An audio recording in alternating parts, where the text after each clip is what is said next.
Hi friends, உணவு தோழியின் அன்பான வணக்கம். நம்ம வீட்டில் எல்லாருமே மல்லி சாதம் ரெடி பண்ணுவோம். ஆனால் நான் இங்கே ரெடி பண்ணியிருக்கிறது பார்த்தீங்கன்னா 3 பொருட்களை சேர்த்து மட்டும்தாங்க ரெடி பண்ணியிருக்கேன்.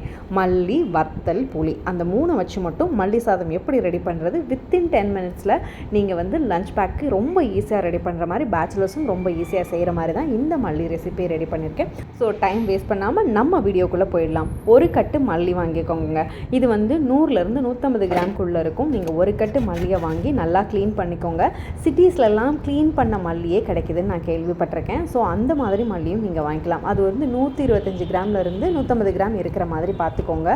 மல்லியை நல்லா கழுவிடுங்க. ஏன்னா அதில் வந்து நிறைய மணல் இருக்கும்.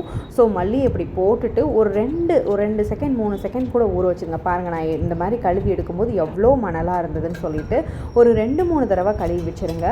ஸோ நான் இதை கழுவிட்டு நான் எப்போவுமே என்ன பண்ணுவேன்னா, ஜூஸ் ஃபில்டர் இருக்கும் இல்லையா, அதில் வந்து தண்ணி வந்து அழகாக ஃபில்டர் ஆகிடும். அதனால் நான் என்ன பண்ணுவேன்னா, அந்த மல்லியை எடுத்து அப்படியே ஜூஸ் ஃபில்டரில் வச்சிட்டோம் அப்படின்னா டக்குன்னு ஸ்ட்ரெயின் ஆகிடும். திருப்பி இன்னொரு என்ன செஞ்சுருக்கிறேன், இதே மாதிரி கழுவி எடுத்திருக்கேன். கிட்டத்தட்ட 3 தடவை கழுவி எடுத்துருக்கிறேங்க. ஸோ ஃபஸ்ட் டைம் நம்ம கழுவி எடுத்தப்போ எந்த மாதிரி தண்ணி இருந்தது, இப்போ 3ஆவது தடவை எந்த மாதிரி இருக்குதுன்னு பார்த்துக்கோங்க. ஸோ இதை தனியாக எடுத்து வச்சுருங்க. அடுத்து தான் ஒரு பாத்திரம் எடுத்து அதை ஹீட் பண்ணிவிட்டு 2 ஸ்பூன் எண்ணெய் ஊற்றிக்கோங்க. 2 ஸ்பூன் வந்து தாராளமாக போதும். இதில் வந்து 6 வத்தல் போட்டிருக்கேன். ஒரு சின்னதாக ஒரு குட்டி வத்தல் வேறு, பாதி வத்தல் வேறு போட்டிருக்கேன். ஸோ 6. இது கொஞ்சம் காரமாக இருக்கிற மாதிரி இருக்கும். இல்லை இதை விட கம்மியாக வேணும், காரம் கம்மியாக வேணுங்கிறவங்க ஒரு 5 மட்டும் போட்டுக்கோங்க. அந்த 5 வத்தலை போட்டுட்டு நல்ல சிம்மில் வச்சு தான் அந்த வத்தலை லைட்டாக ஃப்ரை பண்ணணும். ஃப்ரை பண்ணிவிட்டு அதுக்கடுத்து மல்லி போடணும். வத்தலை ரொம்ப நீங்கள் ஹை ஃப்ளேமில் வச்சு ஃப்ரை பண்ணிங்கன்னா மூக்கில் நெடி ஏறும், ரொம்ப கஷ்டமாக இருக்கும். அதனால் வந்து வத்தலை லைட்டாக ஃப்ரை பண்ணிவிட்டு மல்லி தலையை போட்டு பாத்திரத்தை பிடிச்சிக்கிட்டு இந்த பக்கம் மாறி திருப்பி விடுங்க. மாறி திருப்பி விட்டிங்கன்னா கிட்டத்தட்ட ஒரு நிமிஷத்துலேருந்து 1.5 நிமிஷத்துக்குள்ளே இது வெந்து வந்துடும். இது லைட்டாக திருப்பி விட்டுட்டே இருக்கும்போது பார்த்திங்கன்னா ஒரு சின்ன நெல்லிக்காய் அளவு நான் புளி போடுறேன். அந்த புளி டேஸ்ட் இன்னும் கொஞ்சம் அதிகமாக வேணும்னு நினைக்கிறவங்க கூட கொஞ்சம் போட்டுக்கலாம். பாருங்கள் எந்த அளவுக்கு போட்டிருக்கேன்னு சொல்லிட்டு ஒரு நெல்லிக்காய் அளவு போட்டிருக்கேன். இதை வந்து இன்னும் 2-3 தடவை திருப்பி விட்டிங்கன்னு வச்சுக்கோங்களேன், இந்த புளி வந்து அடிபாகத்துக்கு போயிடும். ஓரளவுக்கு இது நல்லா வெந்து வந்துருச்சு பார்த்திங்களா.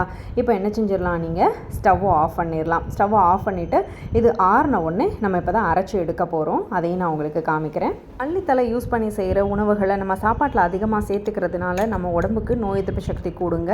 அதே நேரத்தில் செரிமானத்துக்கும் ரொம்ப நல்லது. இப்போ பார்த்திங்கன்னா ஓரளவு அரைச்சிட்டு இப்போ கொஞ்சமாக சால்ட் இதில் ஆட் பண்ணிக்கிறோம். 1/2 டீஸ்பூன் அளவுக்கு நான் சால்ட் இதில் ஆட் பண்ணிக்கிறேன். கொஞ்சம் சால்ட்டு கம்மியாக தான் நான் ஆட் பண்ணுவேன், அதனால் கம்மியாக ஆட் பண்ணிக்கிறேன். நீங்கள் இன்னும் கொஞ்சம் சேர்த்து ஆட் பண்ணனாலும் ஆட் பண்ணிக்கலாம். ஆட் பண்ணி கிரைண்ட் பண்ணி வெளியில் எடுத்துடலாம். இப்போ வந்து ஒரு சின்னதாக ஒரு தாளிப்பு கொடுத்துடலாம். இந்த தாளிப்பு தாங்க ரொம்ப முக்கியம்.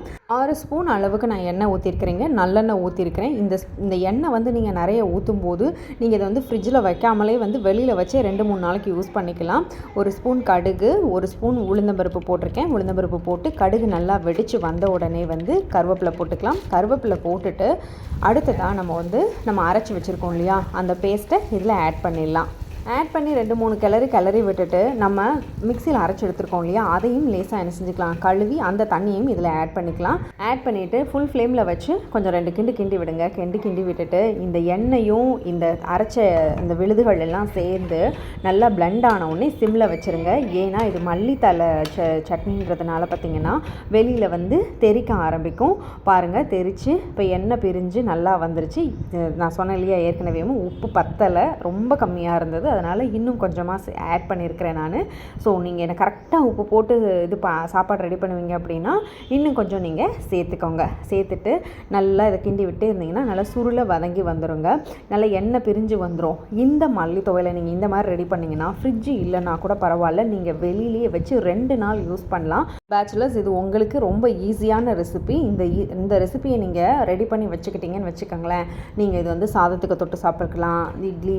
இட்லி, தோசை, சப்பாத்தி எல்லாத்துக்குமே இது வந்து தொட்டு சாப்பிட்லாம்.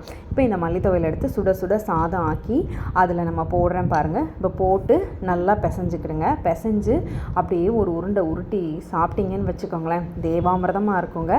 இந்த சாப்பாட்டில் வந்து நாங்கள் சிவகாசிலலாம் வந்து இது வந்து எப்படின்னா, நாங்கள் நைட்டு வந்து பால் சாதம் சாப்பிடுவாங்க. ஸோ பால் சாதத்துக்கு பார்த்திங்கன்னா இது அருமையான சைடிஷ்ஷாக இருக்கும். பாருங்கள், நல்லா அப்படி பிசைஞ்சு உருண்டை மாதிரி பிடிச்சி சாப்பிட்டோன்னு வச்சுக்கோங்களேன், சூப்பராக இருக்கும். இதில் லைட்டாக வந்து வந்து நீங்கள் நெய்யும் விட்டு சாப்பிட்லாம். ஸோ டேஸ்ட் பண்ணி பார்த்துட்டு எப்படி இருக்குன்னு சொல்லுங்கள். சப்பாத்தி, இட்லி, தோசை எல்லாத்துக்குமே இது வந்து ஒரு அட்டகாசமான மெனுவாக இருக்கும். ஸோ ட்ரை பண்ணிவிட்டு டேஸ்ட் எப்படி இருந்ததுன்னு கமெண்ட்டில் சொல்லுங்கள். ஸோ இன்னொரு வீடியோவோடு சந்திக்கிறேன். அதுவரை stay tune for the updates.